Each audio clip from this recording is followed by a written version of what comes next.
오늘은 사도행전 13장 13절부터 25절까지의 말씀을 본문으로 하나님의 구원 역사라는 제목으로 하나님의 은혜의 말씀 나누고 함께 기도의 제목 삼기를 소원합니다.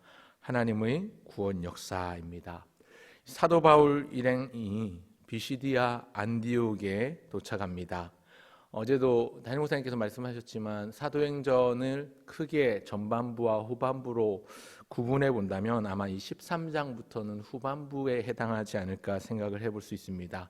사도행전의 전반부 1장부터 12장까지는 예수님의 수제자였던 베드로를 중심으로 예루살렘을 중심으로 한 교회의 태동에 대해서 다루는 것이 큰 주제라면 이 사도행전 13장부터 시작되는 사도행전 후반부는요, 사도 바울을 중심으로 한 복음의 확장을 그려내고 있습니다.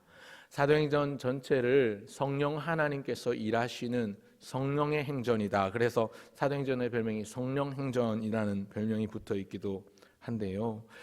특별히 사도 바울은 이 13장부터 시작되는 세 번에 걸친 선교 여정을 거치면서 많은 경우에 사람들이 많이 모여 있는 장소인 회당을 중심으로 하나님의 구원과 부활하신 예수님의 복음을 강론하고 증거했습니다. 선교 여정을 보면 주로 왜 회당으로 들어가는가? 안식일에 회당, 오늘 본문에도 보면 안식일에 회당으로 들어가 앉아 머물게 되는데 유대인들은 안식일에 회당에 다 모여서 함께 그 안식일을 보내곤 했습니다. 그러니 바울이 복음을 전할 때 그 방문하는 곳곳마다 가급적이면 많은 사람들이 모여 있는 곳에서 복음을 전하는 것이 훨씬 더 많은 사람들에게 복음을 전할 수 있는 기회였기 때문에 회당을 중심으로 복음을 강론하고 증거합니다. 오늘 본문에도 역시 안식일에 유대인의 회당에 찾아가서 그곳에 모인 사람들에게 손짓하며 구원 역사를 강론하고 설교하기를 시작합니다. 재미있는 점은요, 사도행전 사도 바울이 이 회심하기 전까지 유대인들을 중심으로 복음이 진전되고 사도행전의 교회가 태동할 때는 사울이라는 이름으로 주로 사용을 했는데요. 하나님께서 아나니아를 통해서 그에게 안수하고 눈에서 비늘 같은 것이 벗어지면서 하나님께서 말씀하시기를 이방인을 위하여 택한 나의 그릇이라 말씀하신 이후에는 사울이라는 유대식 이름 대신에 바울이라는 로마식 이름을 표기하고 있다는 점입니다. 이제 후로부터 이제 우리가 계속 살펴보게 된 사도행전 후반부에는요, 사울이라는 이름 대신 바울이라는 이름을 사용하게 됩니다. 소위 우리가 교회 신앙생활 오래 하신 분들은 사울은 큰 자고 바울은 작은 자다 이런 생각을 하실 수 있는데 로마식 표기냐 유대식 표기냐의 차이이지 그 뜻의 의미를 부여하는 것은 크게 의미는 없는 부분인 것 같습니다. 중요한 것은 사도 바울이 자기를 사도 바울로 표기하는 것은 이방인들에게 좀 더 복음을 효과적으로 증거하기 위해서 자기의 이름을 그렇게 사용을 하고 사도행전의 저자인 누가도 그렇게 기록을 하고 있다는 점입니다. 오늘 본문에 보면 비시디아 안디옥에 이르게 되는데요. 사도행전에 나오는 세 번에 걸친 사도 바울의 여정이 시작되고 있는 1차 선교 여행이 사도행전 13장과 14장에 나오고요. 또 15장부터 18장까지는 2차 선교 여행이, 그리고 18장부터 21장까지는 세 번째 선교 여정이 기록되어 있습니다. 오늘은 그 서론에 해당하는 비시디아 안디옥에서 두 번의 안식일을 지나면서 복음을 설파하고 강론하는데 그 첫 번째 안식일에 증거하고 있는 복음 증거의 내용이 시작되고 있는 것을 볼 수가 있습니다. 오늘 본문 16절부터요. 내일 또 다음번에 살펴보게 될 41절까지는 비시디아 안디옥에 도착한 이후 첫 번째 안식일에 유대인의 회당에서 복음을 전한 내용이고, 그리고 42절부터 52절까지는 이제 두 번째 그 첫 번째 안식일에 그 복음을 듣고 귀 기울였던 사람들이 다음 안식일에도 그 얘기를 계속 이어서 해달라 그러면서 청하면서 다음 안식일에도 복음을 이어서 증거하고 있는 장면이 52절까지 이어지고 있습니다. 오늘은 25절까지의 내용만 함께 나누기를 원하는데요. 오늘 본문을 통해서 우리가 알 수 있는 하나님의 구원 역사가 있습니다. 첫 번째는 하나님께서 자기 백성을 인도하셨다는 점입니다. 하나님께서 자기 백성을 인도하셨습니다. 17절과 18절 이전에는 이제 사도 바울이 비시디아 안디옥에서 안식일에 회당에 들어가 앉고 율법과 선지자들의 글을 읽고 나서 사람들을 청하여 이제 회당장들이 사람들을 더 모이게 해서 백성을 권할 말이 있거든 말하라 하면서 이제 사도 바울이 16절부터 보면 일어나 손짓하며 말합니다. 이스라엘 사람들과 및 하나님을 경외하는 사람들아 들으라. 그러면서 이야기를 꺼내는 것이 첫 번째 17절과 18절에 나오는 하나님께서 자기 백성을 택하시고 인도하신 내용에 대해서 언급합니다. 17절을 보시겠습니다. 이 이스라엘 백성의 하나님이 우리 조상들을 택하시고 애굽 땅에서 나그네 된 그 백성을 높이시고 큰 권능으로 인도하여 내사. 여러분 17절부터 25절까지 내용 가운데 동사들의 혹시 성경에 체크하실 수 있는 분들은 동그라미를 치시면 11번의 동사가 나오는데요. 택하시고 높이시고 인도하여 내시고 참으시고 일곱 족속을 멸하시고 기업으로 주시기까지 그리고 사사를 주시고 왕을 세우셨다가 또 다른 왕을 세우시고 내 뜻을 다 이루리라. 그리고 구주를 세우셨다라고 11번에 걸쳐서 동사가 등장을 하는 것을 볼 수 있습니다. 하나님께서 행하신 일들에 대해서 순서대로 차례대로 이렇게 나열을 하고 있는 것이지요. 그 나열의 시작은 율법과 선지자들의 글을 읽고 난 후에 한 행동입니다. 무엇을 말하냐면 하나님께서 자기 백성을 어떻게 택하시고 인도하셨는가를 설명을 하고 있습니다. 아브라함을 비롯한 조상들을 불러 세우셨고 애굽 땅에서 나그네 된 백성을 택하셨다고 말씀합니다. 하나님의 주도적인 선택, 하나님의 주권적인 일하심으로 이스라엘 백성들은 하나님의 백성이 되었고 택함 받은 언약 백성이 되었습니다. 하나님은 그들이 애굽에서 종살이하며 나그네로 지내다가 끝내기를 원치 않으셨고 그들의 부르짖음을 들으셨습니다. 그래서 하나님께서 그들을 큰 권능으로 인도하셨습니다. 애굽에 내린 무시무시한 재앙들을 통해서 돌처럼 단단하게 강팍했던 바로의 마음을 녹이셨고 그들을 광야로 이끌어내셨습니다. 뿐만 아니라 광야 여정 40년 동안 그들을 오래 참으시면서 그들을 훈련시키시고 인도하셨습니다. 그리고 장차 오실 기름 부음 받은 자 그리스도의 표상을 때마다 시마다 백성들에게 보여주시고 나타내셨습니다. 하나님께서 택하신 자기 백성을 인도하신 방법들을 우리는 너무나도 잘 알고 있습니다. 그리고 18절까지 그 내용이 이어지고 있고요. 오늘도 하나님께서 택한 자기의 백성들을 이렇게 때마다 시마다 인도하십니다. 오늘도 하나님의 말씀을 통하여 또 설교자를 통해서 선포되는 말씀을 통해서 또 우리가 성경을 읽고 묵상하는 가운데 기도하는 가운데 성령께서 우리의 마음을 감동하시고 감화하셔서 자기 백성을 인도하시고 붙들어 주심을 그래서 우리 마음 가운데 확신을 주십니다. 무엇입니까? 하나님께서 택하신 자기 백성을 인도하시고 붙드신다는 확신입니다. 또 두 번째는요. 하나님은 왕을 예비하셨고 세우셨다는 점입니다. 20절부터 23절까지의 내용인데요. 20절에 보시면 가나안 땅 7족속을 멸하사 그 땅을 기업으로 주시기까지 약 450년간이라 이렇게 말씀하고 있죠. 그 후에 선지자 사무엘 때까지 사사를 주셨더니 이렇게 말씀하고 있는데요. 이스라엘 백성을 약속의 땅, 젖과 꿀이 흐르는 땅 가나안으로 가라고 명하셨을 뿐만 아니라 그 길을 인도해 주시고 그 땅을 기업으로 얻게 하셨습니다. 뿐만 아니라 그곳에서 지도자를 세우십니다.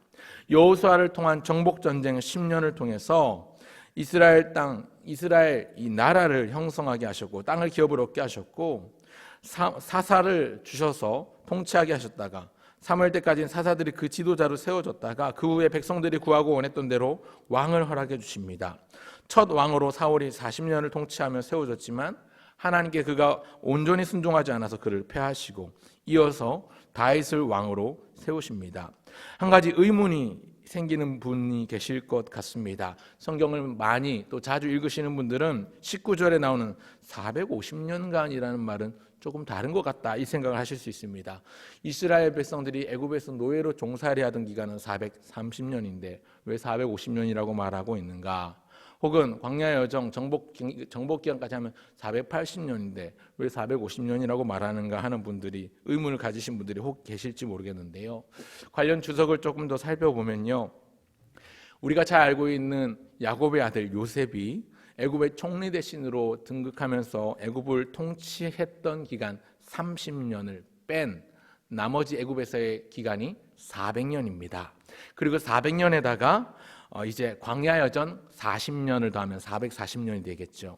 그리고 440년에다가 여호수아를 통해서 가나안 정복 전쟁을 10년간 치르게 되면서 사사들이 세워지기 전까지 기간이 10년입니다. 그 기간을 더하면 450년이 되는 것이죠. 그러니까 하나님께서 자기 백성을 택하신 기간, 노예로 애굽에서 노예로 종살이 했던 기간이 400년에다가 그리고 광야의 여정으로 나라가 이제 지도자로 세워지기까지 왕정 시대가 시작되기 전까지 50년이라는 시간이 더 걸렸기 때문에 450년간이라고 말씀하고 있는 것입니다. 그 땅을 기업으로 주시기까지가 약 450년간이다 이렇게 말씀하고 있으니까 틀리거나 오류가 있는 것이 아니고요. 그렇게 보는 것이 합당합니다.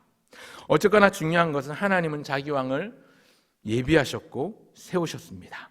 특별히 22절을 보시면 사울을 40년간 통치하게 하셨다가 그 후에 패하시고 다윗을 왕으로 세우시고 증언하여 이르시되 내가 이새의 아들 다윗을 만나니 내 마음에 맞는 사람이라 내 뜻을 다 이루리라 하시더니 이렇게 말씀하고 있는데요. 하나님께서 이 다윗과 영원한 언약을 맺으시면서 그의 왕위를 영원히 보존하시겠다고 말씀하십니다. 오늘 읽진 않았습니다만 사무엘하 7장 7절부터 14절까지 이하의 내용을 보시면요, 제가 간단하게 빨리 읽어드리면 이렇습니다. 그는 내 이름을 위하여 집을 건축할 것이요 나는 그의 나라의 왕위를 영원히 견고하게 하리라. 나는 그에게 아버지가 되고 그는 내게 아들이 되리니 그가 만일 죄를 범하면 내가 사람의 매와 인생의 채찍으로 징계하려니와 내가 네 앞에서 물러나게 한 사울에게서 내 은총을 빼앗은 것처럼 그에게서 빼앗지는 아니하리라. 너의 집과 너의 나라가 내 앞에서 영원히 보존되고 너의 왕위가 영원히 견고하게 하리라 하셨다 하라. 나단이 이 모든 말씀들과 이 모든 계시대로 다윗에게 말하니라. 선지자 나단을 통해서 다윗에게 너의 왕위를 영원히 보존하겠다. 너가 잘못하여도 내가 징계하지만 너의 왕위는 보존하겠다. 이렇게 말씀하고 언약하시는 내용이 나오는데요. 그 언약을 이루시면서 마침내 다윗의 자손을 통해서 메시아이신 예수님을 보내주셨다는 내용을 이어갑니다. 23절을 보시면 하나님이 약속하신 대로 이 사람의 후손에서, 이 사람은 다윗을 말하는 것이죠. 이 사람의 후손에서 이스라엘을 위하여 구주를 세우셨으니 곧 예수라. 하나님께서 자기 백성을 택하시고 인도하셨을 뿐만 아니라 그 백성들을 위해서 왕을 세우셨고 또 그 왕을 통해서 메시아이신 예수님이 오는 통로로 삼으셨다는 것입니다. 이것이 오늘 우리에게 무슨 의미인가?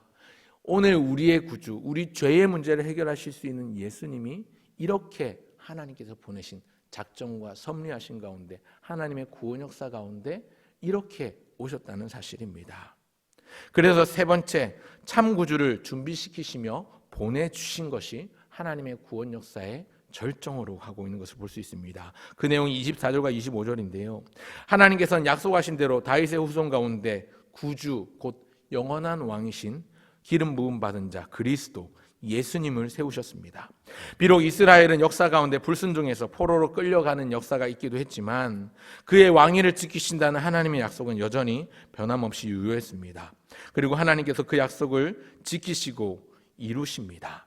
여러분 선지자들의 글 많이 있지만 하나만 제가 꼽아본다면 이사야 40장 3절에 보면 말씀하기를 외치는 자의 소리여 이르되 너희는 광야에서 여호와의 길을 예비하라. 사막에서 우리 하나님의 대로를 평탄하게 하라. 선지자 이사야의 글에 또 언급하고 있는 바 광야에서 외치는 자의 소리가 우리가 잘 아는 것처럼 세례 요한이지요. 오늘 본문에서 말씀하고 있는 25절에 나오는 요한, 24절에 나오는 이 요한이 세례 요한입니다. 그가 오시기에 앞서 요한이 먼저 회개의 세례를 이스라엘 모든 백성에게 전파하니라. 구주가 오는 길을 예비하는 자가 있을 것인데 그가 바로 세례 요한이고, 세례 요한이 가리키는 분이 누구신가? 25절에 그가 달려갈 길을 마칠 때에 말하되 너희가 나를 누구로 생각하느냐. 많은 사람들이 세례 요한이 메시아일 것이라고 생각하니까 나는 그리스도가 아니라 내 뒤에 오시는 이가 있으니 나는 그 발을 신발끈을 풀기도 감당하지 못하리라. 세례 요한이 나를 바라보지 마시고 내 손이 가리키는 그곳을 바라보라 라고 말씀하고 있지요. 세례 요한은 자꾸만 태양을 가리키면서 저 태양을 바라보라고 하는데 사람들은 자꾸만 자기의 손가락만 쳐다보는 겁니다. 그러니 다시 이야기하기를, 그가 그의 생을 다하기 전에 분명히 증거하기를, 내 뒤에 그가 오신다. 나는 그분의 신발끈을 묶어드리기에도 합당하지 못하다. 그렇게 겸손함으로 자기가 아니라 예수 그리스도를 증거합니다. 지금껏 말씀하고 있는 이 사람이 바로 예수님입니다.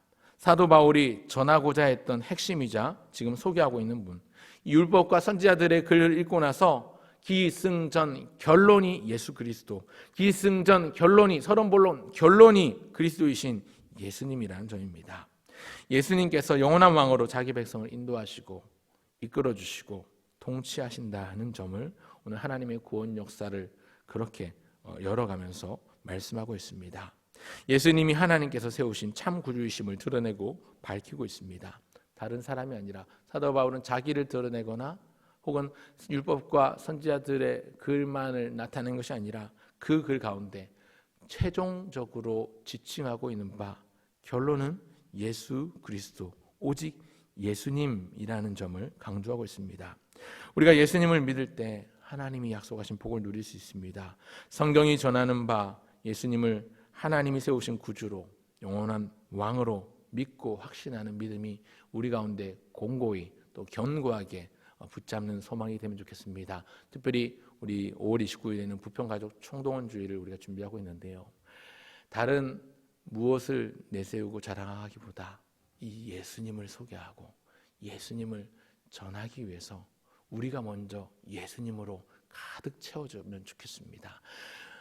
가득 내 안에 예수님으로 채우고 예수님의 복음으로 채우면 사랑하는 우리의 가족들, 우리의 이웃들, 교회에 나오지 않는, 코로나로 인해서 교회의 발길을 끊었던 그 사람들도 다시 예수님으로 체험받고 예수님으로 충전받아서 활력을 얻고 삶의 새로운 동기부여를 얻는 그런 은혜의 기회로 삼으시면 좋겠습니다. 특별히 위에서 기도해 주시고요. 또 여러분 성도님들 한 분 한 분 또 사람을 정하시면 좋겠습니다. 그날 꼭 내가 손잡고 나와야 되겠다 하는 사람, 가족들일 수도 있고 친척일 수도 있고 또 이웃일 수도 있는데 가급적이면 우리 함께 이 자리에 나올 수 있도록 사람을 정하시고 그 대상을 위해서 기도하시면 좋겠습니다.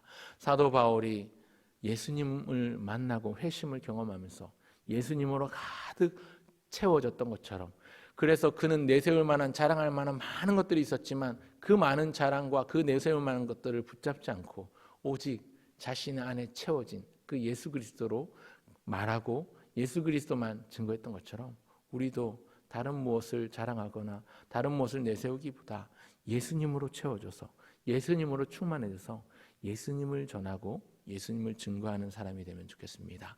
오늘도 새 하루를 시작합니다. 그렇게 나를 비우고 예수로 채우는 이 하루가 되시기를 주님의 이름으로 축원합니다. 기도하겠습니다. 하나님 아버지 은혜와 사랑을 감사합니다. 오늘도 하늘에 계신 우리 아버지, 주님의 이름이 거룩히 여김을 받기를 소원합니다. 하나님 아버지의 나라가 하늘에서 이루어지는 것과 같이 이 땅에서 또 우리의 삶 가운데도 이루어지기를 간절히 소원합니다. 주신 말씀들을 기억하며 주신 마음들을 헤아리며 우리 기도의 제목과 간구의 소원으로 삼기를 원하오니 이 시간 우리의 기도의 소리들을, 기도의 제목들을 제물로 흠양하여 받아주시고 하나님의 때에 하나님의 방법으로 하나님께서 이루시는 주의 구원 역사의 성취를 우리로 하여금 목독케 하여 주시옵소서. 하나님, 날마다 때마다 시마다 우리는 연약하고 부족하여 넘어집니다. 실망하고 실수하고 그래서 실패하고 시리에 빠지기도 합니다. 그러나 하나님 다시 일으켜 세우시는 주의 은혜로 우리를 붙들어 주시고 우리 자신의 연약함은 벗어지게 하시되 우리 안에 부으시는 예수 그리스도의 영으로 성령으로 충만케 하시며 나를 비우고 예수님으로 체험받아 오늘도 하나님의 마음을 기쁘시게 하는, 하나님의 마음에 합한 자라는 칭찬을 듣는 이 하루가 되게 하여 주시옵소서. 하나님, 저녁에 있을 금요 예배 가운데도 기도의 자리 많은 사람들을 불러주시고 이 자리에서 함께 기도하며 나갈 수 있도록 주의 제단을 기도의 등불로 환하게 비출 수 있도록 도와주시옵소서. 또한 우리 교회가 준비하고 있는 부평가족 총동원 주일, 하나님 이 주일이 복음의 잔치가 되게 하시고 은혜의 파티가 되게 하시고 예수 그리스도의 이름이 높이 들림받는 거룩하고 복된 날이 될 수 있도록 도와주시옵소서. 특별히 사람을 정하여 기도하기를 원합니다. 하나님, 우리가 손잡고 이 자리에 나와 예수 그리스도를 소개하고 예수 그리스도의 복음을 듣게 하고 주님께서 일하시는 것을 보기를 소원하오니 하나님 함께하여 주시옵소서. 하나님, 40일간 지속되고 있는 당회원 특별기도 가운데도 함께하여 주셔서 우리 당회원들에게 지치지 않고 오히려 더욱더 은혜로 충만해지는 은혜의 기회가 될 수 있도록 도와주시고 이를 인해서 교회가 더욱더 하나님 앞에, 주님의 말씀 앞에 온전히 세워지며 건강한 교회로, 건전하고 건실한 교회로 세움받게 하여 주시옵소서. 많은 성도들, 모든 성도들이 한마음 한뜻이 되어 주를 향한 열심으로 특심하여 기도의 자리 등불을 꺼뜨리지 아니하며 예배의 자리를 사모하며 간절한 마음으로 주의 말씀을 받아 날마다 은혜와 사랑이 넘쳐나는 주의 교회가 될 수 있도록 도와주시옵소서. 오늘도 함께 하실 주님 감사합니다. 어느 곳에 있든지 무엇을 하든지 동행하여 주시고 시종여일 우리의 언행심사 일체를 주장하여 주시고 붙들어 주시옵소서. 감사드리며 주 예수님의 이름으로 기도합니다. 아멘.